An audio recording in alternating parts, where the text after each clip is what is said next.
no, un poquito más, sí, hasta el 25. Dice, ya que tenemos un gran sumo sacerdote, estoy leyendo Nueva Traducción Viviente, que gobierna la casa de Dios. Esto me gustó, esta traducción. Un gran sumo sacerdote que gobierna la casa de Dios. Entremos directamente a la presencia con sincero corazón y plena confianza en Él, pues nuestra conciencia culpable ha sido rociada con la sangre de Cristo a fin de purificarnos, y nuestro cuerpo ha sido lavado con agua pura. Mantengámonos firmes sin titubear en la esperanza que afirmamos, porque se puede confiar en que Dios cumplirá sus promesas.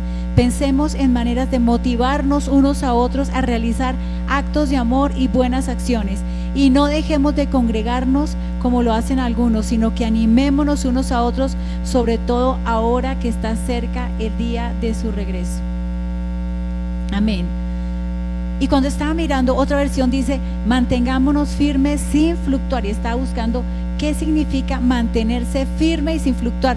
Por lo que está diciendo eso, tenemos un gran sumo sacerdote, ya nuestra conciencia fue lavada. Antes, cuando buscábamos al Señor, estamos pensando en qué sucio soy, tengo pecado, ¿cierto? Y había una condenación, pero el Señor no ha traído espíritu de condenación a nosotros, sino convicción, no condenación. Cuando tú te sientas en tu vida condenación, debes entender que no es la obra del Espíritu Santo. El Espíritu Santo te va a traer es convicción y te va a decir, esto que estás haciendo, o esto que dijiste, o esto que estás pensando no es correcto. Pero ¿qué es la condenación? Es ese sentimiento que te hace no sentirte digno, que te hace hacer lo que hizo Adán, cubrirte. Adán pecó y lo que hizo fue huir, esconderse, cubrirse. Pero lo que el Señor quiere es que, bueno, lo ideal sería no pecar, pero cuando cometas alguna cosa, lo mejor en realidad es correr a su presencia, arrepentirnos, llamar las cosas por su nombre, tampoco adornarlas. Es que fue un pequeño error. No, es un pecado, ya. Y aprenderlas a llamar las cosas por su nombre, pero correr a Él. ¿Por qué? Dice aquí, con plena certidumbre de fe, que Él no te va a rechazar, que Él está con cada uno de nosotros, que Él tampoco se está escandalizando por lo que hiciste, sino que Él está presto a lavarnos, a limpiarnos y a restaurarnos. Cuando dice mantener firme sin fluctuar, mantener significa sostener abajo, sujetar, poseer, retener, apoderarse y detener. ¿Qué está diciendo mantener? Aquí yo encuentro un equilibrio de mantener sin fluctuar la profesión de fe. ¿Qué es esto de mantener sin fluctuar la profesión de fe? Que tenemos un llamado, que la fe no significa que todo es gracia. Sí, recibimos al Señor por gracia y por fe, y yo no quiero que vayan a pensar que estoy diciendo eso, que no es por gracia ni es por fe, pero la fe va acompañada de una actitud permanente. La fe se debe mostrar en nuestra vida como una actitud que interfiere en nuestra voluntad. ¿Estamos de acuerdo? La fe no es ausencia de voluntad, no es como, es que yo no tenía fuerzas, no importa, me caí. Eso no es verdad. Cuando nosotros tenemos una fe, esa fe férrea nos va a llevar a tomar decisiones. Ahora un momentico, Sebastián nos contaba que su gran labor misionera de comienzo fue la cocina, ¿cierto? Y uno puede decir, ay, la cocina, a eso no me llamó Dios, qué desperdicio, guácala, yo no quiero eso. Pero cuando el Señor dice, hey, es que yo necesito formar tu carácter, es que si tú no puedes hacer esto hoy, no vas a poder hacer otras cosas. Es que servir significa muchas cosas. Varios de alabanza, por ejemplo, se inscribieron en Avivaldón en aseo, y tenían que lavar baños y tenían que hacer cosas. Cualquiera puede decir, oiga, eso no está a mi altura, yo no puedo bajarme del piano a lavar un baño, sino cómo queda oliendo el piano. Pero cuando nosotros entendemos que la fe tiene que estar acompañada con actitudes permanentes, entonces dice mantener, que significa que hay una fuerza, hay algo que tú debes luchar para que no se baje. Mantener, retener, apoderarte, tener bajo control. ¿Qué significa fluctuar? Dice firme, que no se inclina. Fluctuar significa que es una ladera por donde se va simplemente resbalando. Bajar, declinarse, también significa fuga, y recostar. Dice, entonces uniendo, dice, vas a mantener, es decir, vas a tener autoridad para que no estés cayendo del ánimo o cayendo ante las circunstancias de la vida. ¿Sí escucha mejor esto? Bueno, ante las circunstancias de la vida. Siempre van a haber circunstancias difíciles, siempre. Y quiero decirles, las circunstancias difíciles no es porque el enemigo nos está persiguiendo necesariamente, ni tiene que ver con que Dios no me ama. Las circunstancias son precisamente procesos de formación en nuestra vida. Y si nosotros los aprendemos a ver así como oportunidades de crecimiento, vamos a poder tener una mejor actitud frente a las cosas. Porque si nosotros siempre sentimos que el enemigo nos persigue, vamos a estar sintiéndonos víctimas. Y ese sentimiento de víctima no te deja desarrollar la fuerza que necesitas. Una víctima que dice, pobrecito yo, soy pobre, vivo lejos, la vaca negra, la noche oscura y yo que no veo. Todas. Ese sentimiento de víctima te roba la fuerza para pelear. Pero cuando tú dices, no, momentico, sea que sea un ataque al enemigo, sea lo que sea, esta es una oportunidad para crecer en mi vida, no importa lo que esté sucediendo. Entonces es eso, sin fluctuar. Algo que pensaba yo en estos días orando por ustedes, bueno, con estos cambios climáticos, creo que más de uno ha estado enfermo. Yo he tenido fiebre, amigdalitis, anoche mismo y esta madrugada tenía tanto dolor en la garganta que no podía ni dormir. Muy lindo, mi esposito se levantó temprano y me hizo agua con limón y bueno, los dos estábamos súper mal y hemos estado enfermos. Y yo sé que ha venido una racha como de virus y de todo, y más de uno hospitalizado como vimos acá, pero también hay una estrategia del enemigo para traer cansancio y debilidad, ¿cierto? Como trabajamos duro en Aviva el Don, entonces aviva el fuego del don, pero como quedamos quemados, ahora nos vamos para la casa a descansar, ¿cierto? Uy, fue tanto fuego que yo como que me chamusqué, necesito ir a descansar. Nos pasa eso, ¿cierto? Que después de un momento de gran esfuerzo entramos como en una locha, con una pereza, ¿cierto? Y como sería injusto predicarles esto a ustedes cuando fueron los que vinieron. Debemos predicarles a los que no vinieron. Pero en definitiva, lo que el Señor quiere es que entendamos que ¿saben que me gustaba esto? Mantengamos firme, sin fluctuar, la profesión de nuestra esperanza. ¿Qué es lo que vamos a mantener firme? La profesión. ¿Saben qué es la profesión? Es el pacto. Profesión está hablando de aquello de lo que nos graduamos, sino de profesar, sino la fe que yo creo tener, aquello que es mi credo, por decir algo, significa aquello que yo confieso, que declaro. Mantén firme aquello que tú declaras. Y saben, otra de los significados de profesión es logos, la palabra. Mantén firme la palabra en tu boca, en tu corazón y en tus actitudes. Puede ser que estemos enfermos. Saben, anoche Eduardo me decía, no vayas a ensayo, tú estás enferma, ¿cómo te vas a salir? Y yo le decía a Eduardo, yo tengo muy claro que yo tengo que estar ahí. Pero si muchos no vinieron, no importa, yo tengo que estar ahí y yo voy a estar ahí. Se trata de entender que no es tomar la vida como pobrecito yo, sino tomar la vida con decisión en los propósitos que tenemos de Dios, porque hay esta relación directa entre la fe y la voluntad. Un error frecuente es pensar que la gracia, y como dice la palabra, Él lo hizo todo, sí, pero ahora le toca a la iglesia. Él ya hizo todo en la cruz, la salvación está dada, todo está dada, pero a menos que la iglesia se levante y haga efectivo todo lo que Dios nos dio, no va a pasar nada en la tierra. Eso es una realidad. Algunos se han excusado en la gracia y dicen, pero Él lo hizo todo, no hay que orar por enfermos porque Él lo hizo todo. Bueno, entonces ¿por qué hay enfermos? ¿Qué hacemos? ¿Será que Él no lo hizo todo o sí lo hizo todo? ¿Ustedes qué creen?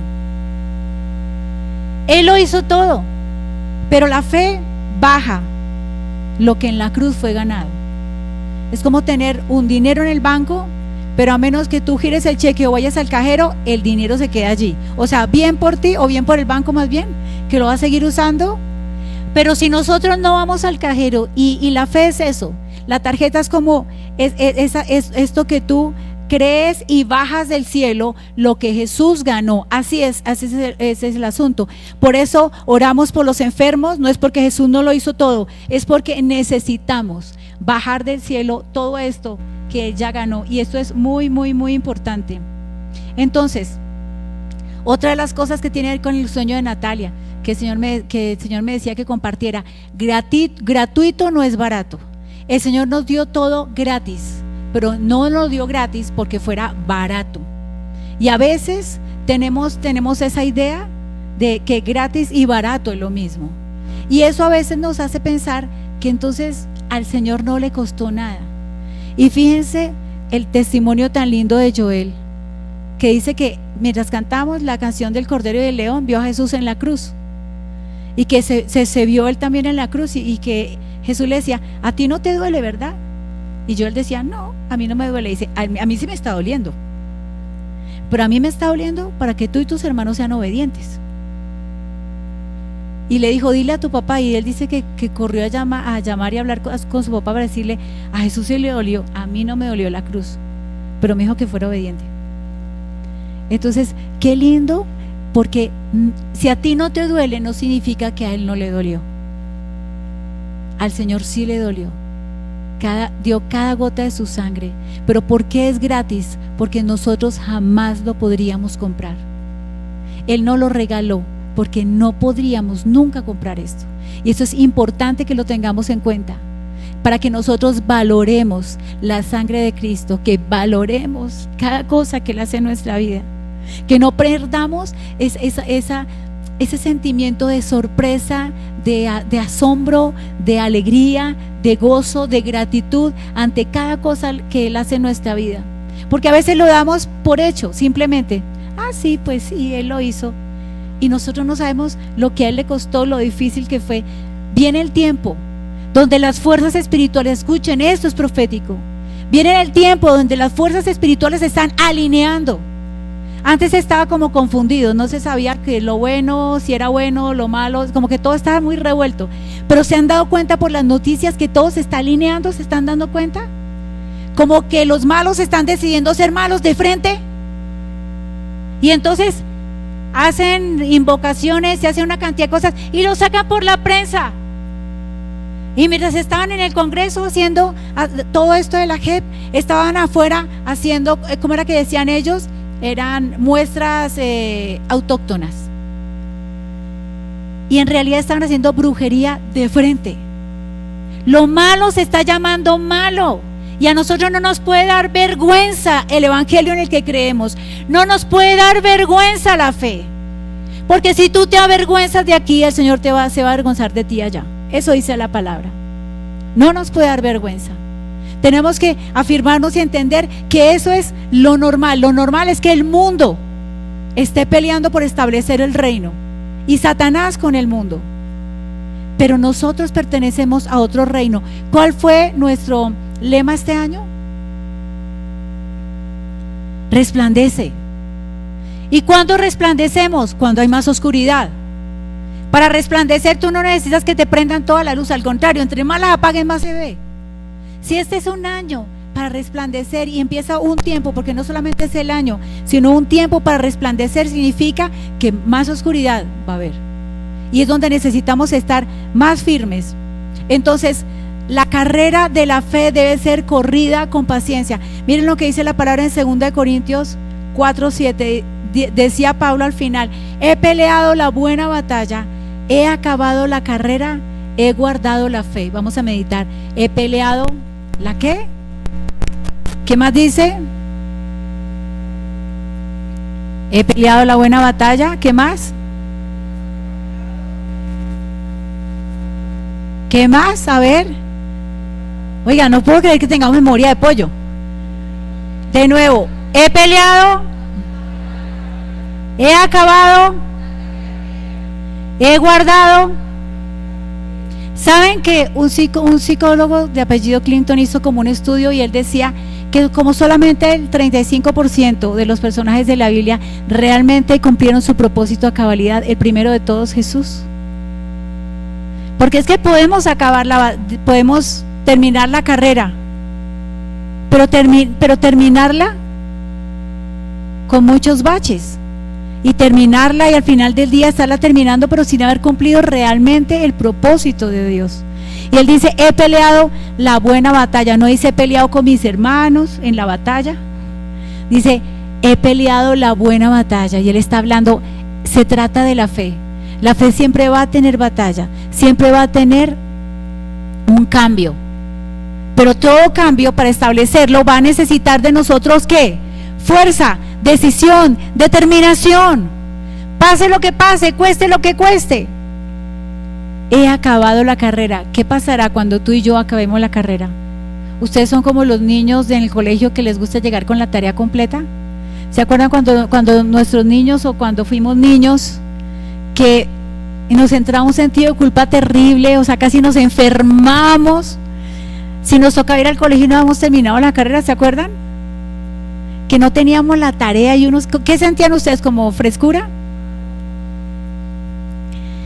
Muchos se inventaban cualquier cosa de enfermedad, porque es que llegar al colegio sin la tarea es tenaz. ¿O cuántos llegaron sin la tarea y están pensando todo el tiempo que no la revise? O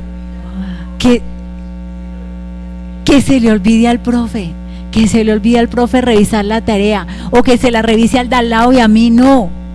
¿Cuántos suspiros se escuchaban cuando los profesores en la lista, a ver, pase tal, y se escuchaba un suspiro? ¿Les es familiar eso? Pues qué rico llegar al cielo con la tarea completa, que podamos decir como Pablo, he peleado la buena batalla. Costó mi egoísmo, porque lo primero que nos cuesta es nuestro propio egoísmo.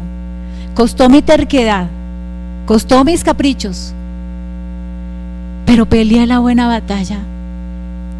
Me siento satisfecho que en medio de las circunstancias peleé la batalla, aún contra mi propio corazón. Y ahora que acabo la carrera, yo puedo decir que guardé la fe.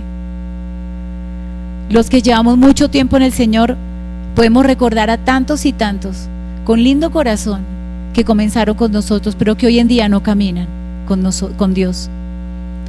Y uno siempre se pregunta, ¿pero qué pasó en sus vidas? ¿Saben? Hay que guardar la fe. Y guardar la fe significa desarrollar una voluntad y una fuerza para hacerlo.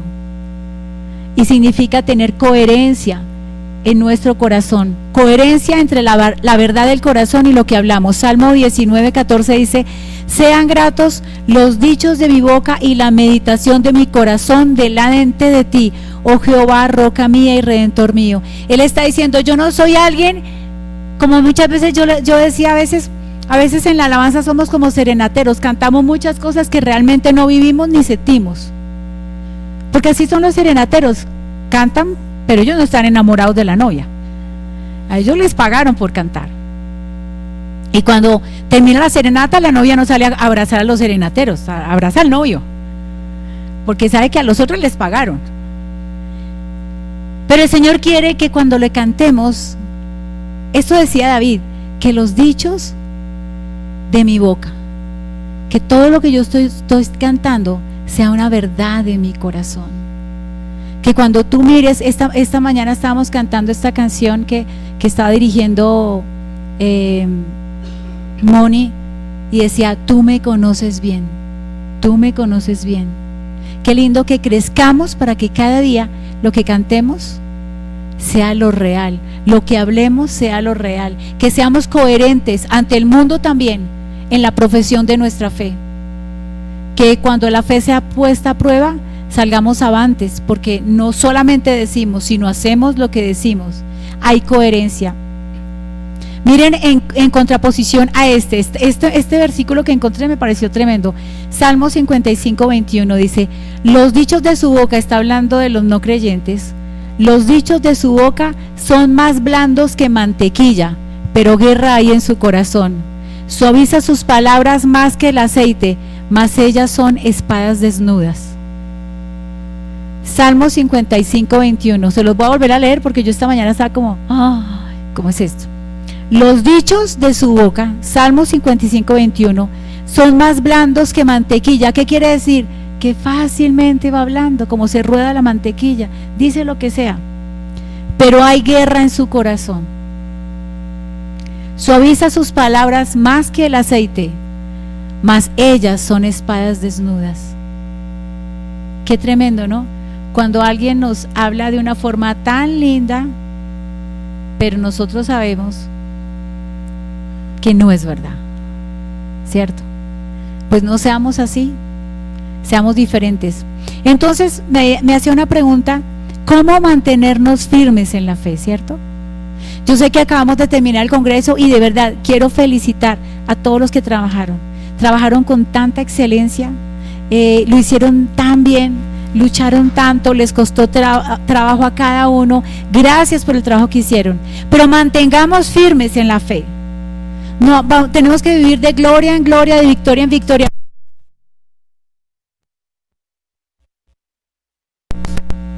No, tenemos que mantenernos firmes en la profesión de la fe, y eso es muy importante. ¿Cómo mantenernos firmes? Hebreos 12:1. Por tanto, nosotros también, teniendo en derredor nuestro tan grande nube de testigos, despojémonos de todo peso y del pecado que nos asedia, y corramos con paciencia la carrera que tenemos por delante. El proceso del cristianismo es despojarnos. En cada cosa que esté tu corazón cargado, despójate. Yo les compartía en el congreso que una de las joyas o de las cosas que me impactaron durante el tiempo del congreso de allá en Estados Unidos es que hablaban de la ofensa. O sea, por un lado yo estuve escuchando algo sobre la ofensa y decían que la palabra ofensa viene de cebo, para agarrar un animal, cebo para atrapar un animal. ¿Qué quiere decir? Alguien te ataca, ¿cierto? Alguien puede ser que nos ataque, nos diga algo feo, bueno, muchas cosas suceden, pero la ofensa es la actitud que yo asumo frente al ataque. La gente no te ofende, yo me ofendo, ¿sí? Ese es el punto. La ofensa no es lo que la gente te hace, la ofensa es la actitud que asumimos, eso se llama ofensa. Pero la ofensa es un cebo que nos deja ahí agarrados, y la otra persona se va tranquila, ni se dio cuenta de lo que dijo, ni se dio cuenta de lo que hizo, y si se dio cuenta lo hizo con gusto, le importó 5, pero el que quedó atrapado fuimos nosotros.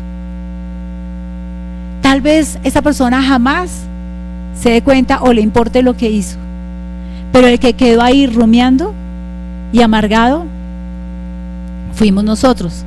Y el Señor quiere que entendamos que debemos trabajar para que nuestro corazón se ofenda cada vez menos, que aprendamos a soltar. Y aquí dice: despojémonos de todo peso y del pecado que nos asedia, ¿cierto? Todo peso. Cada vez que alguien haga algo, vamos a tener que ejercitarnos en despojarnos. ¿Por qué? Porque vamos a dejar de alcanzar lo que el Señor tiene con nosotros, ¿cierto? Y decía en el congreso también algo que aprendimos allá en Dallas, de un hombre impresionante, mayor, y él decía: Jacob, cuando era muy joven, peleó con Esaú, porque él siempre pensó que Esaú era el que le impedía la primogenitura, y aún desde el vientre estaba agarrado del talón de Esaú, ahí como que yo nazco primero porque nazco primero. Oiga, qué capacidad de pelear. O sea, ni en el vientre lo respetó, estaba ahí agarrado. Pero cuando maduró, cuando creció, peleó con el ángel y se dio cuenta que su asunto nunca fue el problema de Esaú, que Esaú no tuvo la culpa, Esaú no le podía quitar nada. Fue Dios el que necesitaba trabajar en el corazón de Jacob y permitió que naciera Esaú.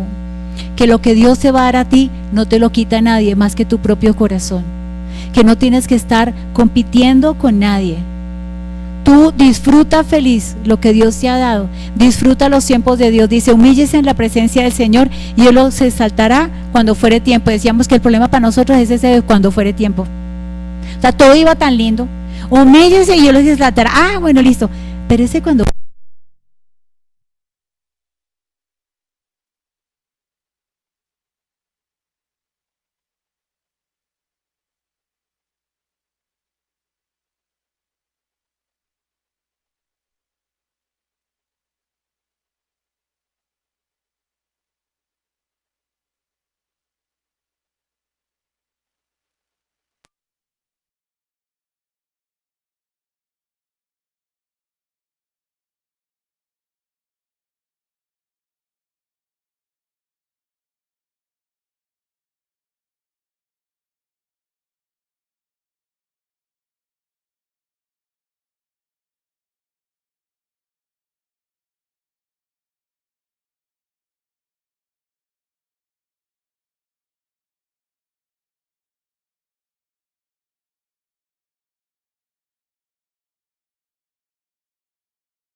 digo, yo pertenezco al staff de Dios, mi Padre es el que cuida de mí.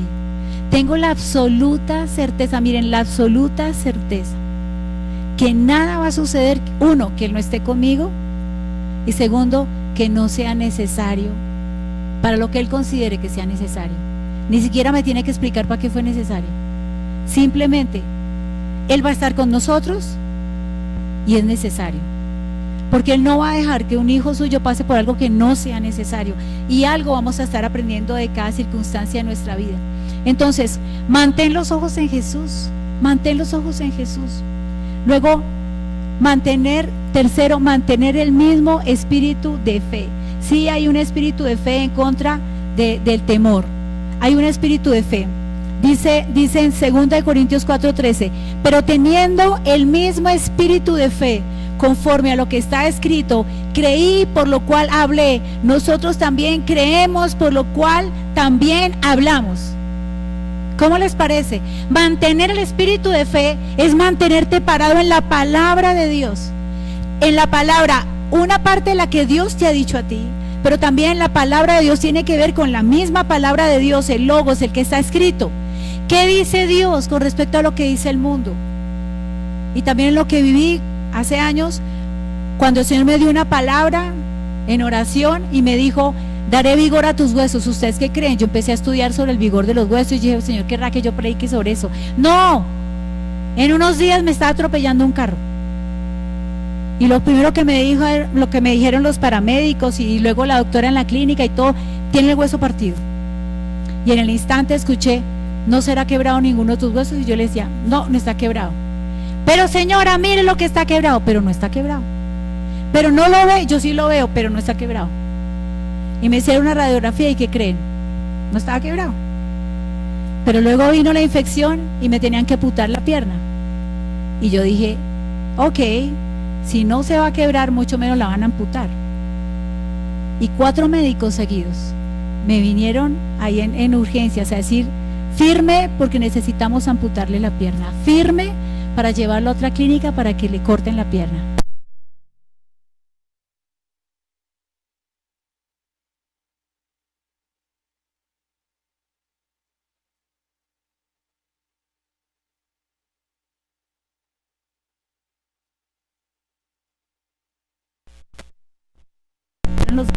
Que todo el mundo creyera. Eso fue lo que el Señor me dijo, y yo le creo a Dios. Yo quiero decirles, como testimonio personal, estos días, el miércoles tuvimos el cierre del grupo, y de uno de los grupos que yo tengo, y me parecía tan lindo cuando una...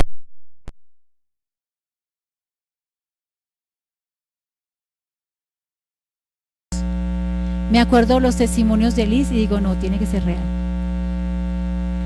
Y yo le doy gracias a Dios. Yo les digo que en todos esos momentos cruciales de nuestra vida, entiendan que la fe no es un sentimiento, es una certeza. Es la fe, es pues la fe, ¿cómo es? La certeza de lo que se espera, la convicción de lo que no se ve. El día que lo veas ya no es fe, es la convicción de lo que no ves. Es pararte en lo que no ves y creerlo hasta que sea hecho. Es creerlo, es levantarte, no importa lo que digan los médicos, no importa. En vez de tomar una actitud de debilidad, toma una actitud de fortaleza, toma una actitud de fe. Tú puedes decir: Dios ha dicho que me sanará y me voy a sanar, porque Dios lo dijo. Así es que eso es muy importante. Agárrate de la promesa del Señor. ¿Por qué? Porque vendrán cosas difíciles.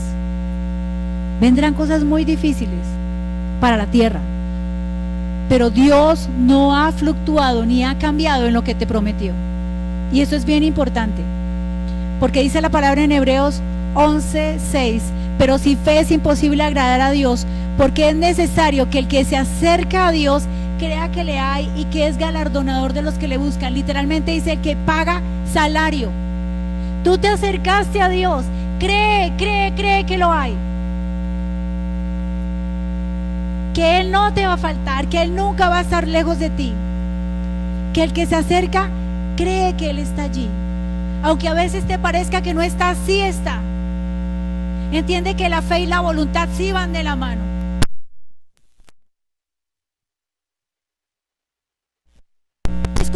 Es como si fuera el pararrayos y la voluntad baja. La fe está allí y tú con la voluntad estás bajando en qué es lo que tú crees. Y conforme a tu fe te es hecho. Eso dice la palabra. En Mateo 17:20 dijo Jesús mismo: por vuestra poca fe, porque de cierto, están hablando, ¿por qué este no se sanó? Y Jesús les dice: por la poca fe, porque de cierto os digo, que si tuvieres fe como un grano de mostaza, diréis a este monte: pásate de aquí para allá, y se pasará, y nada os será imposible. Jesús mismo dijo: nada. ¿Qué? Nada. Nada. Y muchas veces oramos y decimos: si Dios quiere, ¿será? Y Él dijo: nada. Nada.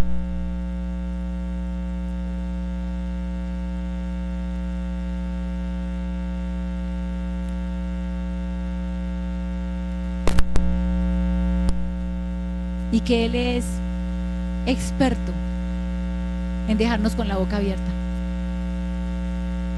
Ahora,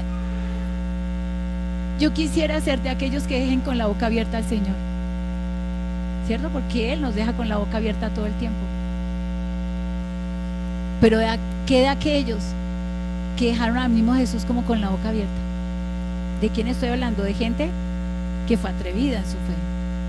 De aquella mujer del flujo que se metió en medio de la multitud sabiendo que si la descubrían la mataban, y se fue allá en medio y tocó su manto, y Él dijo: ¿quién me tocó? Y todos le dicen: ¡ey! Pero si todo el mundo te está empujando.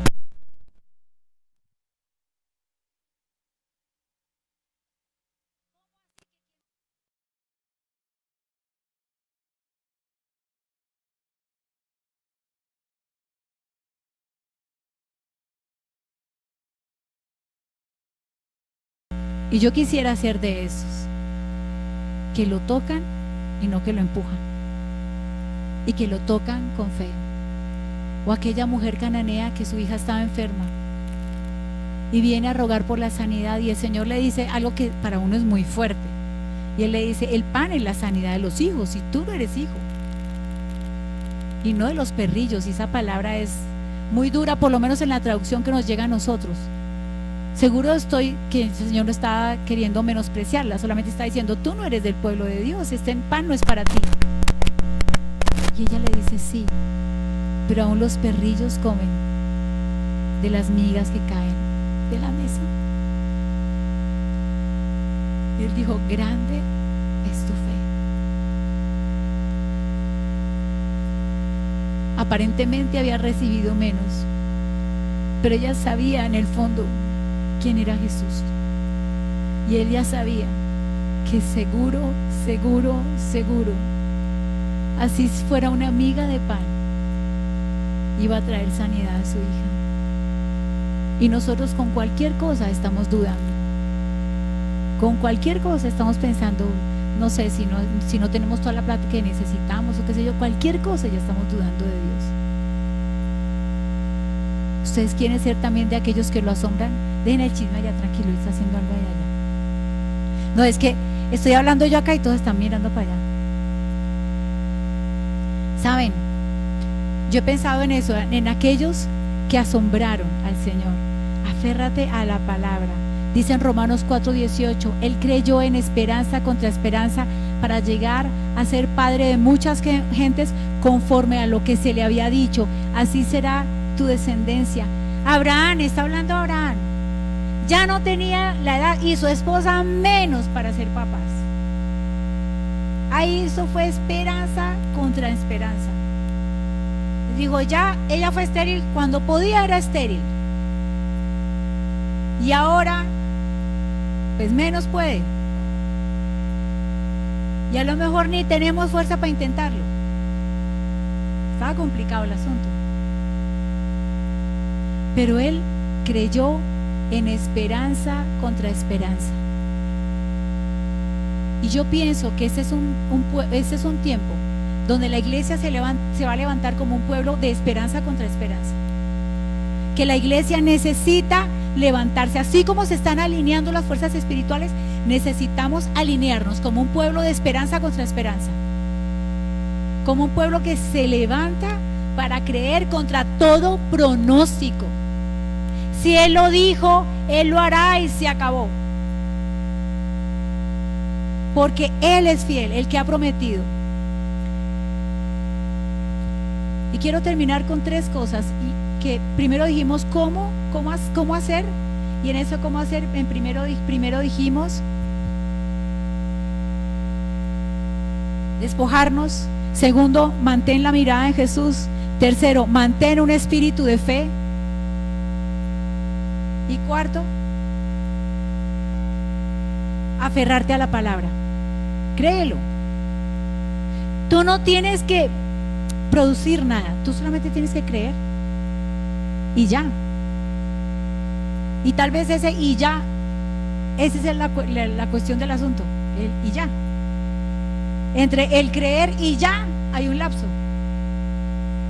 pero hay que aprender a pasar ese lapso y a dejar de ser tan quejetas y a dejar de llorar tanto y de renegar tanto y afirmarnos como ese pueblo por el cual el Señor viene, por esa iglesia que es una valiente. La iglesia es valiente. Tú estás llamado, yo estoy llamada a ser valientes, no a llorar por cualquier cosa. Pero ¿cuáles son los enemigos? Y hay muchos, pero algunos de los que el Señor me dijo: el mundo y tus amigos. ¿Por qué? La palabra de Dios dice en 1 Corintios 15:33: no erréis, las malas conversaciones corrompen las buenas costumbres. El mundo nunca va a hablar de fe. Así es que si tú vas a la universidad, o si fuiste a la universidad esperando a escuchar algo de fe, tú vas a escuchar cosas de antife todo el tiempo. Y los amigos que están en el mundo, obviamente, también. Pero entonces, ¿cuál es la solución? Entonces nos vamos del mundo, ¿cierto? Nos vamos del mundo y no tenemos amigos. ¿Qué creen ustedes? Jesús dijo en Juan 17:15: no te pido que los quites del mundo, sino que los guardes de todo mal. ¿Saben qué es quitar? Levantar, alzar. ¿Y saben qué es guardar? Mantener el ojo sobre, rodear con líneas militares completas. El Señor está diciendo: no te pido que los quites del mundo, pero no los pierdas de vista. Échales ojo y mantén las líneas militares ahí sobre ellos, ¿no? Ojo, nosotros como padres no podemos evitar que nuestros hijos estén en medio del mundo. Lo que pasa es que no son del mundo. Nosotros estamos en el mundo, pero no somos del mundo. Y si el mundo nos aborrece, es porque no somos del mundo. Y aborrecer no necesariamente es odiar, pero significa amar menos. Al mundo no le gusta la profesión de fe que tenemos, pero el Señor está allí diciendo: ok, tú estás allí en medio. Y otro versículo que es clave con respecto a esto es que dice Jeremías 15:19: por tanto, así dijo Jehová: si te convirtieres, yo te restauraré, y delante de mí estarás. Si entresacares lo precioso de lo vil, serás como mi boca. Conviértanse ellos a ti, y tú no te conviertas a ellos. Miren dónde está la clave. Entonces, el mundo, no vamos a huir del mundo, vamos a cambiarlo, vamos a transformar el mundo. El Señor está cuidándonos, pero nosotros tenemos que ir adelante. No hemos llegado al mundo para convertirnos al mundo, sino para que el mundo se convierta a Cristo. Ese es el deseo, que el mundo conozca de Jesús. Un segundo problema con respecto a la fe, los enemigos de la fe: el temor. El temor de fondo es orfandad, porque el temor paraliza, pero también el temor tiene que ver con perfeccionismo. ¿A qué me refiero? Que muchas veces estamos pensando: si no lo voy a hacer bien, mejor no lo hago, ¿cierto? El temor de fondo es alta conciencia de uno mismo, es inseguridad y alta conciencia de uno mismo. No, qué oso, ¿yo qué me voy a parar a hacer eso? Se van a burlar de mí, van a hacer esto. ¿Y por qué no confías que el Señor está contigo? Dice la palabra en Juan 1, en 1 Juan 4:18: en el amor no hay temor, sino que el perfecto amor El perfecto amor echa fuera el temor, porque el temor lleva en sí castigo, donde el que teme no ha sido perfeccionado en el amor. ¿Por qué tiene castigo? Porque dejamos de alcanzar las promesas, dejamos de ver qué pasaría si tan solo lo hubieras intentado, si tan solo lo hubieras hecho. ¿Saben que aquellos que llevaban el arca cuando se abrieron las aguas en el Mar Rojo, ellos llevaban el arca y detrás iba el pueblo? O sea, que ellos estaban diciendo, para atrás. O sea, ¿cómo frenamos si tenemos todo este pueblo detrás? Pero ellos tuvieron que poner los pies en el agua. El agua no se abrió antes que ellos lo pusieran. Tremendo, ¿no? Uno dice, no, que se abra y yo paso. Eso es lo justo. Que se abra y yo piso. Y el Señor dice, pisas y se abre. Que no, que se abra y piso. No, pisas y se abre. Tú pisa, que el Señor verá si te deja ahogar. Él no te va a dejar ahogar. Pero aquellos que tienen fe retan el corazón de Dios. ¿Quieres ser todavía de aquellos de los cuales el Señor se sienta orgulloso de llamarlos hijos? Que diga, este tiene tanta fe que yo tengo que ir detrás de él. Este tiene tanta fe que lo voy a respaldar. Y a veces ni siquiera es por lo bueno o lo capaces que seamos, sino porque aprendamos a tener fe y a caminar en la fe. Y aquel que camina en fe va a ver, va a ver. ¿Saben? Otro de los enemigos, el temor. ¿Saben? Con respecto al perfeccionismo, perfecto y excelente es diferente. Perfecto es el sentimiento que nos queda después de hacer algo. Dice la palabra en Génesis, dice, y vio Dios que lo que había hecho era bueno y bueno en gran manera. Eso se llama excelencia. Es que excelencia es que yo hago con todo mi poder lo mejor que puedo hacer. Eso se llama ser excelente. En mis fuerzas yo hago lo mejor que puedo de lo que podría hacer, y por eso Dios después hace control de calidad. Él no solamente hizo, Él vio que lo que había hecho era bueno y bueno en gran manera. Él hizo control de calidad, pero luego descansó porque dijo, yo hice lo mejor. Imagínense lo que hizo lo mejor con todo su poder, y ahí nos puso a nosotros. ¿Será que la tierra es lo mejor? ¿Será que el universo es lo mejor? Porque Él hizo lo mejor y descansó. Es el descanso que viene por la satisfacción de la excelencia. ¿Pero qué es el perfeccionismo? Es esforzarnos en hacer lo mejor, pero después decir, no me gustó. Y que hay una insatisfacción permanente diciendo no, porque viene del autorrechazo. Y no puedes reconocer que hiciste lo mejor con lo que podías, sino que estás siempre mortificado, sintiendo que nunca fue suficiente. Y eso viene desde que éramos niños. Desde el colegio estamos cargando un perfeccionismo porque nos sentimos frustrados pensando que no somos buenos, y eso no es verdad. Otro de los enemigos, el cansancio. Y dice en 2 Samuel 21:15, dice que David tomó 5 piedras del arroyo, ¿cierto? Y siempre leíamos acerca de un enemigo que fue Goliat, pero en realidad David y sus valientes trabajaron contra 5 gigantes. No conocemos, no hemos estudiado sobre los otros, nosotros aquí se lo estudiamos hace rato, pero hay uno que el Señor me acordaba, y es el segundo gigante. Y dice en 2 Samuel 21:15, volvieron los filisteos a hacer guerra a Israel, y descendió David y sus siervos con él, y pelearon con los filisteos, y David se cansó. El enemigo siempre va a pelear contra ti. Oiga, ¿es que no se cansa? Ese sí no tiene domingo propio, ese sí está ahí, dándole todo el tiempo. Como dice, no es lo que cansa sino lo seguido, ¿no? Es que no se cansa de cansar. Entonces dice, volvieron los filisteos, otra vez el enemigo, oiga, otra vez dándole. Pero David se cansó y fue a pelear cansado. Y entonces dice la palabra que Isbi-Benob hizo guerra. ¿Saben qué significa Isbi-Benob? ¿No le van a poner el nombre de eso a un hijo de ustedes? Dice, su morada está en Nob, significa Yazab, que significa sentarse, estar en quietud como juicio de emboscada, y también significa su fruto está en Nob, y significa vivir sentado en las glorias pasadas. Significa dormirse en los laureles. Entonces David está cansado y está confiado y está diciendo: yo ya maté a Goliat, de ahí para abajo puedo con cualquiera. Y dice en la palabra: Isbibenob, uno de los descendientes de los gigantes, cuya lanza, esto me lo dijo el Espíritu Santo esta mañana, cuya lanza pesaba 300 ciclos.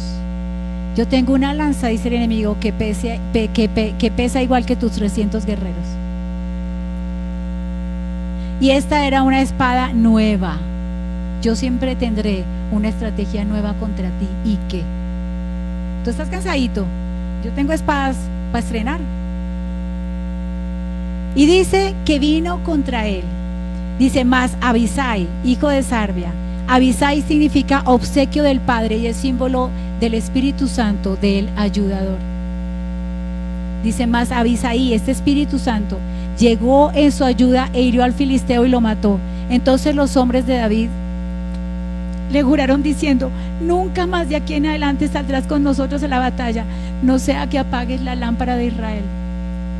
Hay momentos para pelear solo y hay momentos para pelear con la gente. Este es el tiempo de pelear con ustedes la buena batalla, la fe.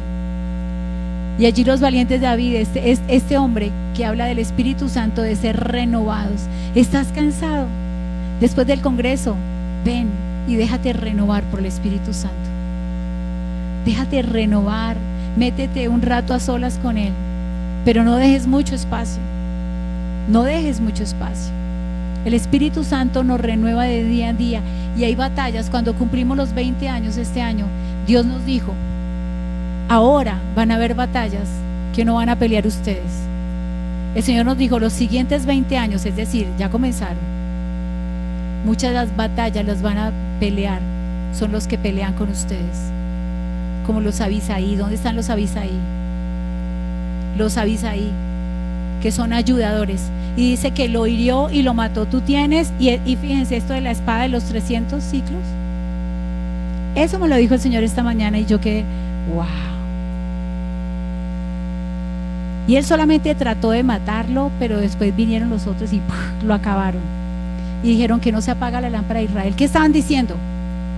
Que no por matar a este hombre se acabe el propósito de Dios. David, tu llamado más grande no es matar gigantes, tu llamado más grande es ser la lámpara de Israel, ser luz a esta nación. Así es que de ahora en adelante nosotros vamos a pelear contigo y por ti, para que no sufras nada y para que el propósito mayor de Dios en tu vida se cumpla. Eso fue lo que ellos dijeron. Miren lo que hace el cansancio. El cansancio hace que tomemos malas decisiones. El cansancio hace que bajemos la guardia. El cansancio hace que entremos en letargo espiritual. El cansancio hace que dejemos de alcanzar las promesas. Ahora, eso no significa que para descansar vamos a tomar muchos días, como decimos nosotros muchas veces, que de enero a noviembre Cristo vive y en diciembre Carlos vives. No se trata de eso. No se trata de eso, de bajar la guardia. Es que estoy cansado, me voy a dar todo el mes de diciembre de puro recreo. No. Nuestro descanso es el Señor. Él es nuestro descanso. Él es nuestro descanso. Fíjate, y otro de los enemigos, el último que vamos a ver, que va muy pegado al cansancio, la autoconfianza. La autoconfianza trae independencia y trae falta de sujeción. La autoconfianza es lo que dicen los niños: yo cholito puedo. ¿Sí? Yo cholito. Dice en Proverbios 3:5: fíate de Jehová de todo tu corazón y no te apoyes en tu propia prudencia. Estas dos van seguido. No importa si parece obvio, no importa, ay, para esto ni necesito orar. Es tan obvio que no necesito orar. Fíate del Señor con todo tu corazón y no te apoyes en tu propia prudencia. Es tiempo de levantarnos como hijos de Dios. La guerra recia, sí, pero también la gloria de Dios será vista como nunca antes. Este año fue duro en muchos sentidos, pero fue un año de ver la gloria de Dios más que nunca en mi propia vida, de entender que todo es por su gracia, que Él tiene mayores cosas para cada uno de nosotros, que nuestro Dios es real, que nuestro Dios vive.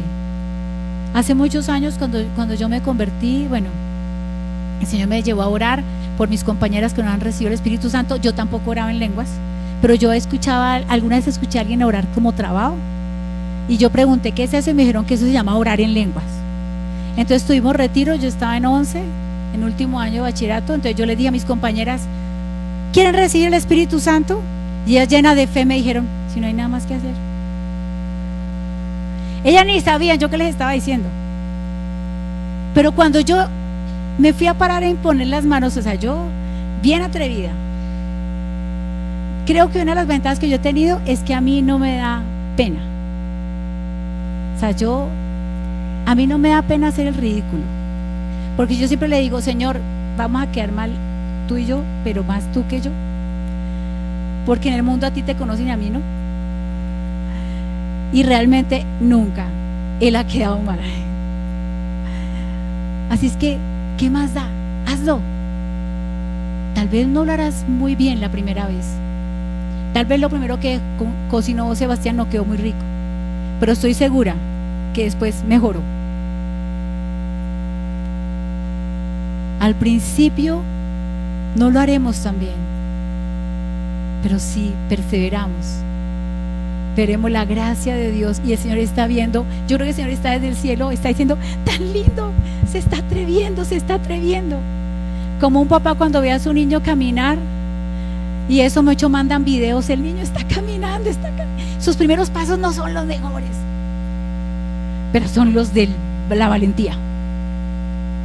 Y el papá coge al bebé como de acá, y él cree que ya está súper agarrado, y eso le da ánimo para caminar. Tú solamente obedece a Él. No importa si al principio no sale tan bien, cada vez Dios te va a perfeccionar y verás la gloria de Dios en cada cosa. Fíate del Señor de todo tu corazón, confía en Él, búscale. Esto se trata de eso, de correr con paciencia, pero con certeza la carrera de la fe. Habrá momentos difíciles, sí, pero Él está con nosotros. Pero Él jamás va a dejar de hacer lo que Él dijo que haría. Y Él dijo que al que cree, todo le es posible, y que para el que cree, nada es imposible. Y lo hemos cantado: nada es imposible, nada, nada. Wow. Ahora, cuando la palabra de Dios dice que lo dijo Pablo o que lo dijo Pedro, pues obviamente está inspirado por el Espíritu Santo.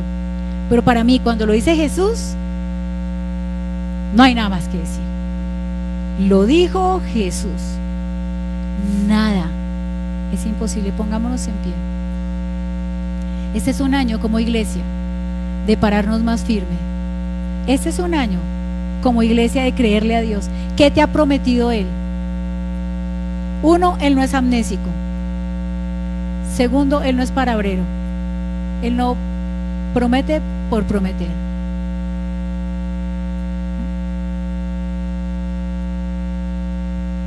Es que quiero contar un sueño también que tuve antenoche.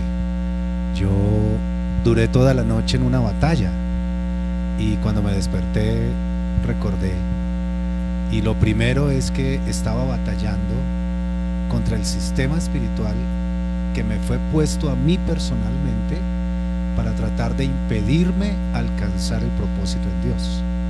Y yo podía identificar claramente ese sistema espiritual,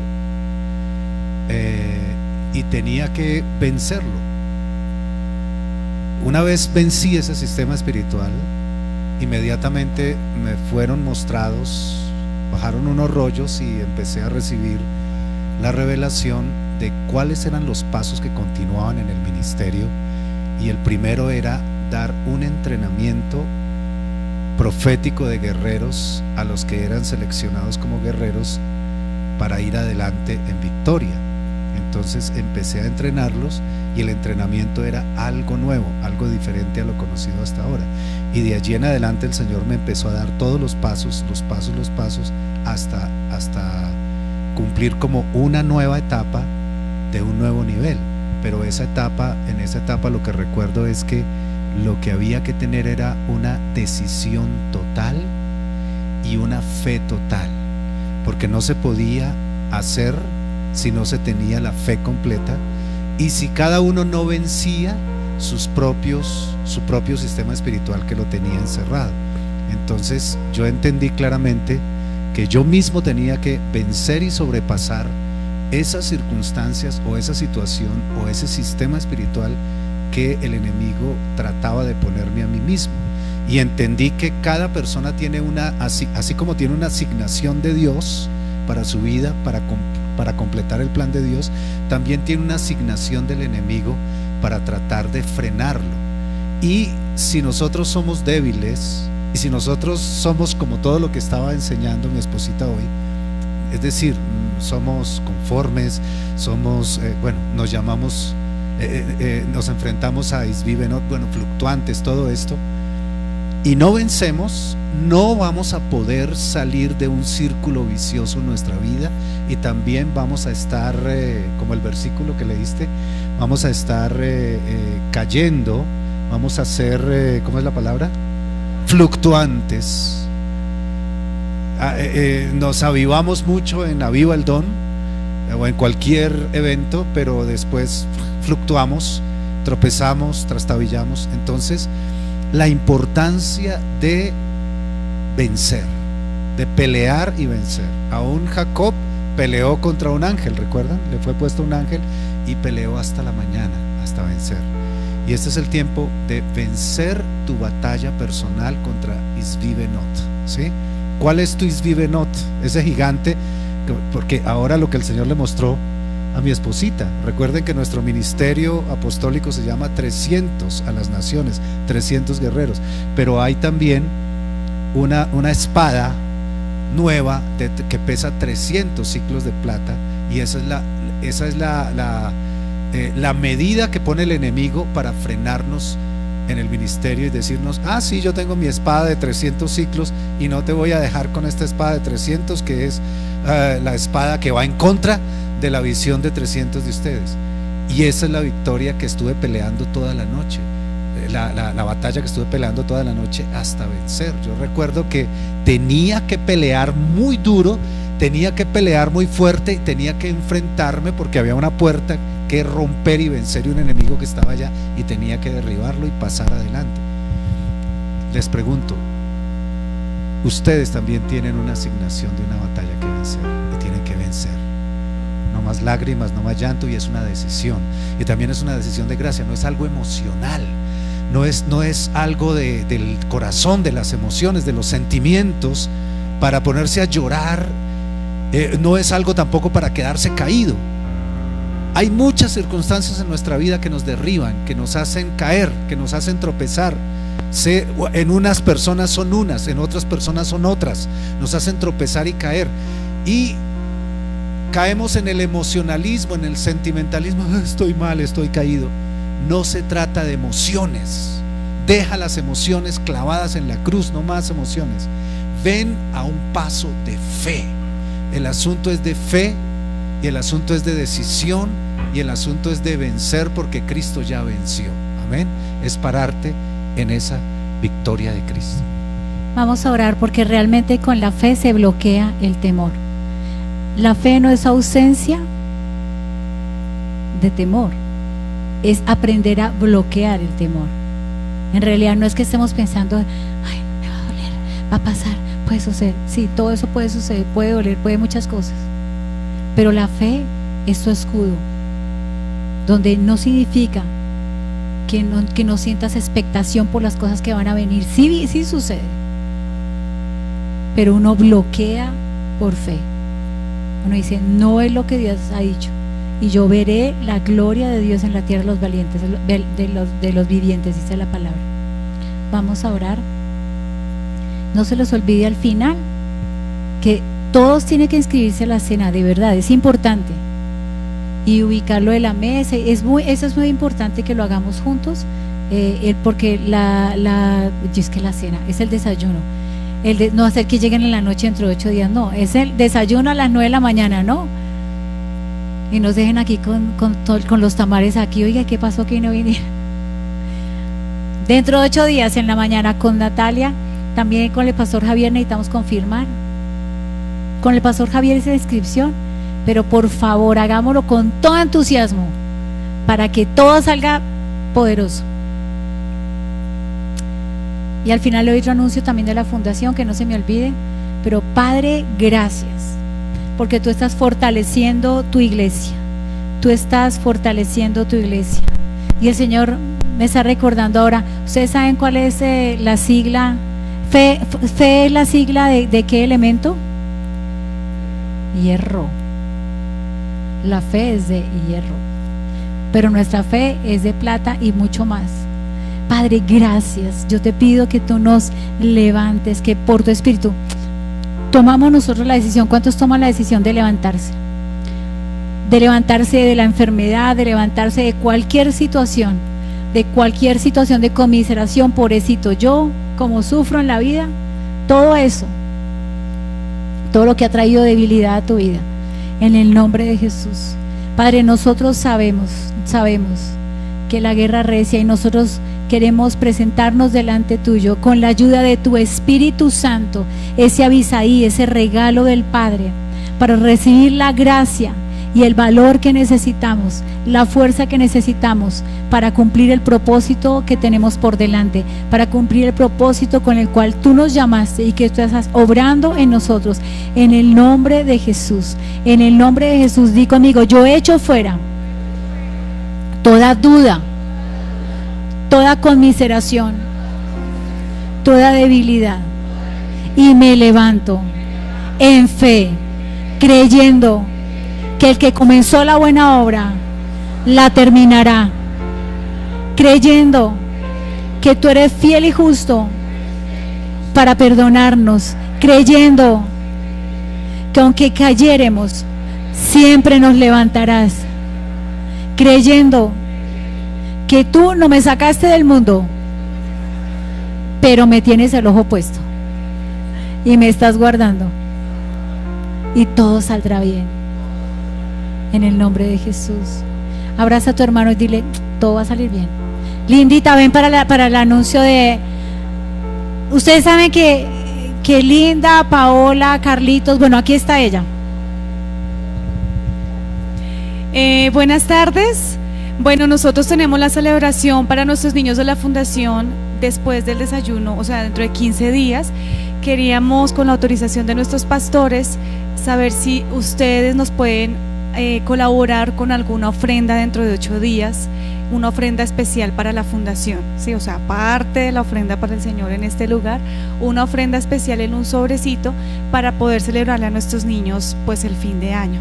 Esta campaña se llama Navidad, y estamos haciendo esto para llevarles un regalo, un detalle, pero más que eso, para poder compartir con las familias de la fundación. Entonces, dentro de 8 días estaremos, en el tiempo que los pastores nos digan en qué momento se va a hacer, recogiendo esta ofrenda. Entonces los invitamos a todos, y si conoces a alguien que no vino, por favor, anímalo para que también lo pueda hacer. Muchas gracias.